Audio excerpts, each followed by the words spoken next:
안녕하세요. 1997년도에 제9회 공인중개사를 자격을 취득한 김원영 공인중개사입니다. 저는 건국대학교에서 법학을 전공했고요. 건국대학교 부동산대학원에서는 국제부동산학을 전공했습니다. 서울에서 누구보다 열심히 최선을 다해서 제 업무의 전문가가 되고자 노력해 왔었고요. 인생 제2막을 준비하면서 제가 전원생활을 하고 싶어서 가평 설악으로 와서 공인중개사를 시작한 지 3번째 가을을 맞이했습니다. 반갑습니다. 이제 대학을 졸업하고 직장생활을 시작하게 되는데요. 보통 직장생활을 하게 되면서 부모로부터 독립해서 전세나 월세, 집을 구해서 독립을 하게 되는데요. 전월세를 구할 때 주의할 점에 대해서 좀 말씀드리고 싶은 부분이 있어요. 저도 중개업을 하면서 첫 직장을 구해서 방을 얻으러 오는 그 사회초년생들을 만나게 되는데요. 그분들한테 이제 보면서 제가 그 나이 때처럼 궁금한 것도 많고 모르는 게 참 많구나. 그래서 이제 이분들한테 드리고 싶은 말씀은 부모님한테 일단 첫 번째 정원을 구해야 되고요. 두 번째는 그 방을 구할 지역에 살고 있는 잘 아는 직장 상사나 동료한테 믿을 만한 공인중개사를 추천해 달라고 하는 게 우선이라고 생각합니다. 믿을 만한 공인중개사를 통해서 방을 얻지 않았을 때 나중에 보증금을 반환받지 못하는 곤란한 상황에 처할 수도 있게 되거든요. 그래서 주변에 믿을 만한 공인중개사를 소개받는 게 가장 첫 번째고요. 두 번째, 등기부 등본을 확인해야 돼요. 등기부 등본의 소유자가 누구인지 확인을 해서 반드시 소유자와 계약을 해야 됩니다. 그리고 두 번째, 얼구에 있는 건조당을 확인해서 건조당이 금액이 과다하다고 생각될 때는 다른 물건으로 방이 마음에 들더라도 다른 물건으로 계약하는 것이 필요하고요. 그 다음에 주의사항은 전세나 월세를 구하게 되면 그 보증금이 사회초년생한테는 전 재산이라고 해도 과언이 아닌데요. 그 보증금에 대해서 안전하게 보장을 받기 위해서는 일단 그 집에 입주를 해서 살아야 됩니다. 일단 입주, 살림을 갖다 놓는 것만으로도 입주가 되겠죠. 점유를 해야 하고요. 그 다음에 확정일자를 받아야 되고 전입신고를 해야 됩니다. 입주를 하고 전입신고를 하고 확정일자를 받게 되면 전세권 설정 등기를 한 것과 똑같은 아니면 그 이상의 효력이 있는 보증금을 안전하게 지킬 수 있는 방법이 되겠다고 하겠습니다. 맞벌이와 외벌이가 다른 경우라고 할 수 있는데요. 맞벌이일 경우에는 육아나 가사를 전담할 사람, 부인이 대부분 하겠지만 또 경우에 따라서 남편이 하는 경우도 있으니까요. 보통은 이제 잘못 생각해서 가운데 지점에 구한다 이러는 사람들이 있는데요. 그거보다는 가사나 육아에 전념할 수 있거나 더 편리한 사람 쪽으로 가까이 구해서 한 사람이라도 전념할 수 있고, 유치원에서 아이들이 다치거나 어떤 여러 가지 상황이 발생할 수 있는데요. 그럴 때 바로 누군가 한 사람이 달려갈 수 있는 거리에 있으면 좋을 것 같고요. 그 다음에 아이들이 성장했을 경우도 생각해서 반개수라든가 이런 것도 생각해야 하고요. 또 앞으로 이제 큰 집도 마련해야 되고, 장차 아이들 교육비라든가 아이들의 성장하면 결혼자금이라든가 은퇴자금을 준비해야 되는 젊은 맞벌이 부부들로서는 관리비 지출이 적은 주택을 마련하는 것도 중요한 포인트라고 할 수 있겠습니다. 법원에서 실행하는 강제 경매와 임의 경매가 있고요. 정부기관에서 실행하는 공매가 있습니다. 법원에서 실행하는 임의 경매 같은 경우에는 부동산 건조당을 실행하는 경매로서 부동산이 99%를 차지하고 있습니다. 정부기관에서 실행하는 공매의 경우에 세금의 체납 등 국가 대상 부채를 가진 사람들의 재산을 대상으로 강제 처분하는 절차입니다.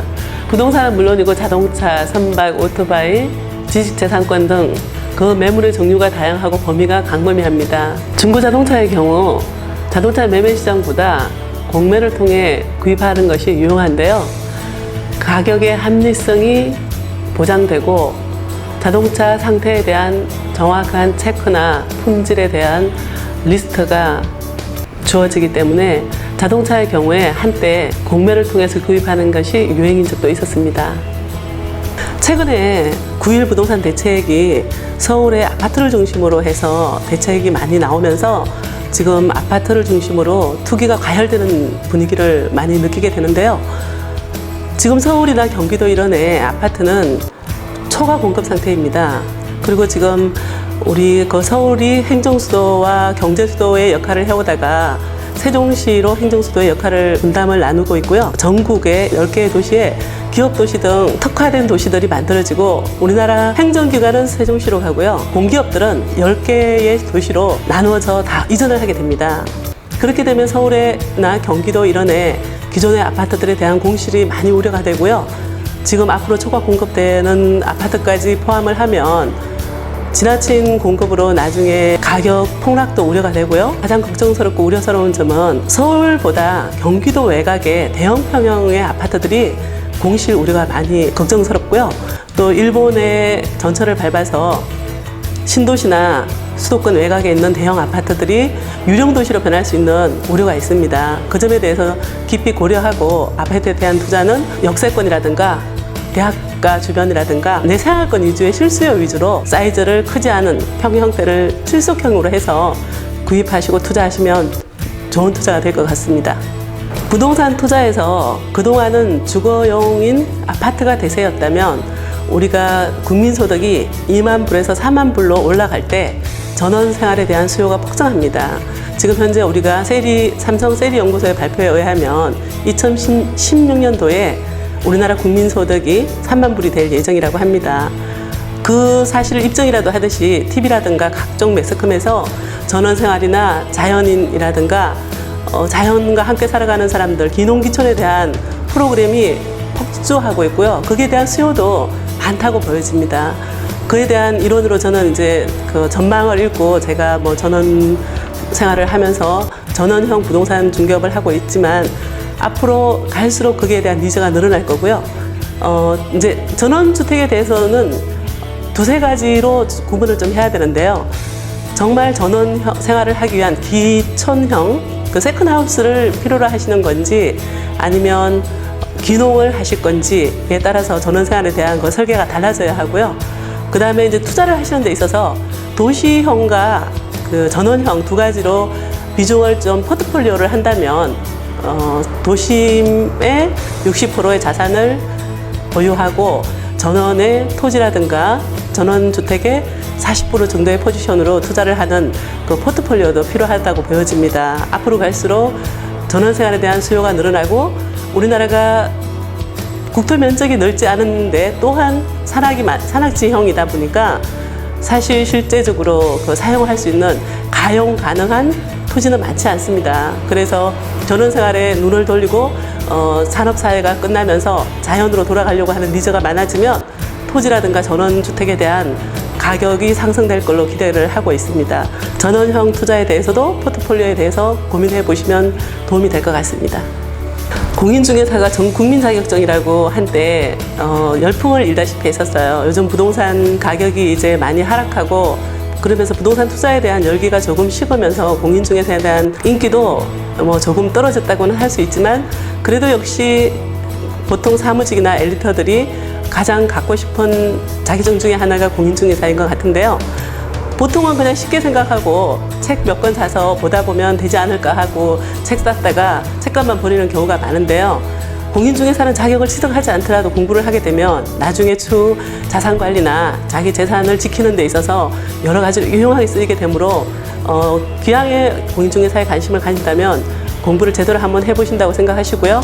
반드시 저는 인터넷 강의를 수강하든지 아니면 학원 수강을 하도록 권해드리고 있습니다. 그리고 이제 그 스터디 그룹을 만든다든가 인증 네트워크를 형성해서 함께 공부를 하다 보면 합격률도 높아지고요.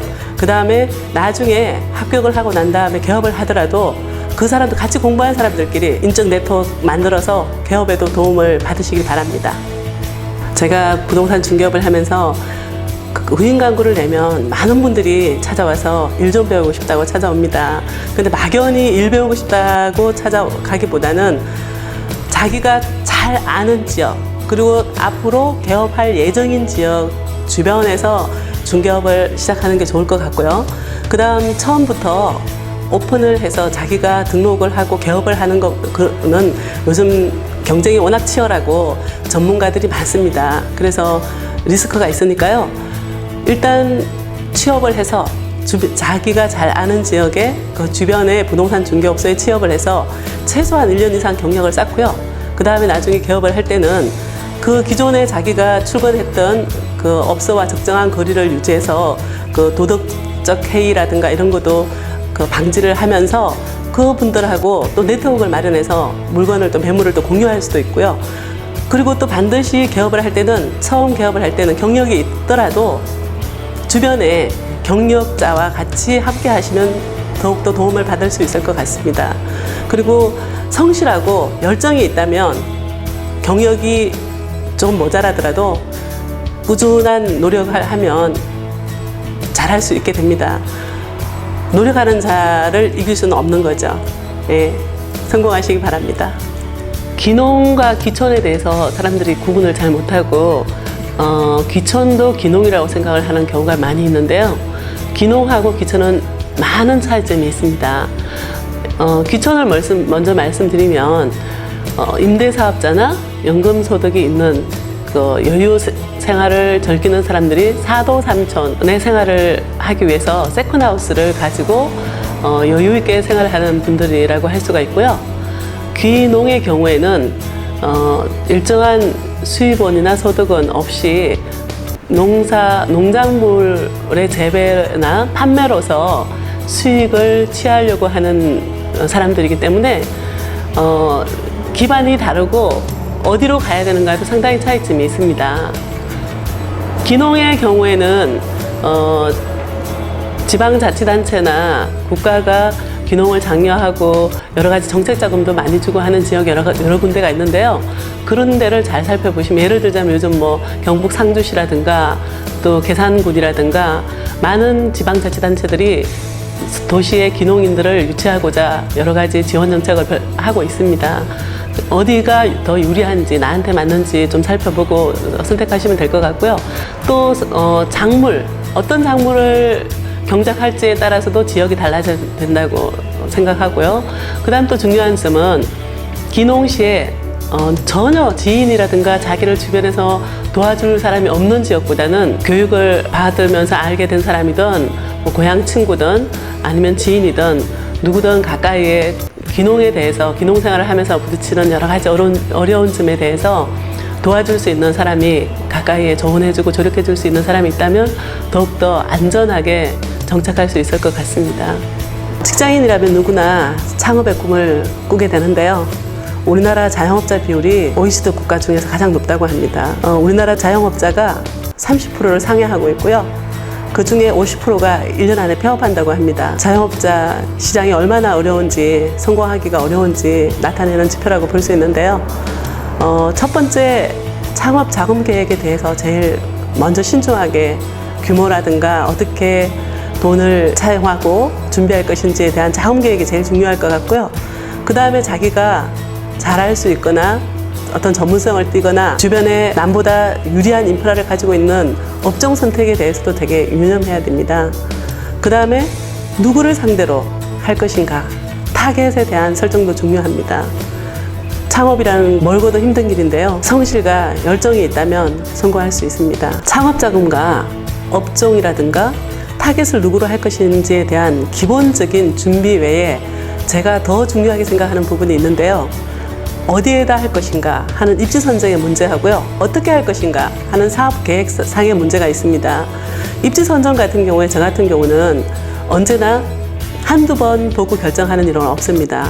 최소한 한 달 이상 꾸준히 그 지역을 어떤 마음에 드는 대상 물건이 나타나면 그 지역을 한 달 동안 꾸준히 걸어도 가보고 차량으로 이동해보기도 하고 신호체계라든가 사람들의 동선, 지나다닐 때 방향이라든가 하다못해 남향인지 북향인지 그런 것까지 고민을 해봅니다. 업종에 따라서 남향이라 해야지 좋은 게 있고 북향이라 해야지 좋은 게 있고요. 여러 가지 고민해야 될 부분이 참 많은데요. 입지의 선정이 50%의 성공을 보장한다고 해도 과언이 아닙니다. 그 좋은 입지를 차지하는데 그렇다고 권리금 많이 주면 좋은 입지를 쉽게 차지할 수는 있는데요. 권리금 많이 들이지 않고 좋은 입지를 선정하는 방법은 자기가 잘 아는 지역을 선정해서 한 달 이상 꾸준히 시간대를 달리하고 방법을 달리해서 다양하게 접근해 보면서 정말 내가 최소한 얼마 정도의 매출을 올릴 수 있을 것인가 하는 고민을 한번 해보고요. 사업계획서를 꼼꼼하게 작성하면서 거기에는 반드시 창업 비용에 홍보 방법에 대한 고민과 함께 광고비의 책정도 반드시 들어가야 합니다. 홍보도 꾸준히 한 번, 두 번 하고 마는 그런 홍보가 아니라 꾸준히 하는 성실성과 진실함을 보인다면 고객들은 자기의 필요에 의해서 찾아주게 되고요. 그리고 꾸준히 같은 서비스와 같은 맛을 낼 수 있다면 고객들이 확보될 가능성이 높아집니다. 창업은 열정입니다. 네, 야트막한 야산에 있는 예쁜 땅을 사서요. 편안한 전원주택을 짓고 꽃도 가꾸면서 주변의 친척과 친구들, 지인들 초대해서 바베큐 파티도 하고 물놀이도 하면서 자연인으로 살아가고 싶습니다. 전원에서 부동산 중개업을 하기보다는 제가 먼저 전원 생활을 하고 싶어서 전원에서 부동산 중개업을 하게 되었는데요. 제가 소유하고 싶은 땅, 제가 살고 싶은 집을 중개한다는 모토로 변치 않고 성실하게 제가 하는 일에 최선을 다하고 전문가인 공인중개사, 부동산 중개업자가 되도록 최선을 다해서 은퇴하는 날까지 멋지게 살고 싶습니다. 감사합니다.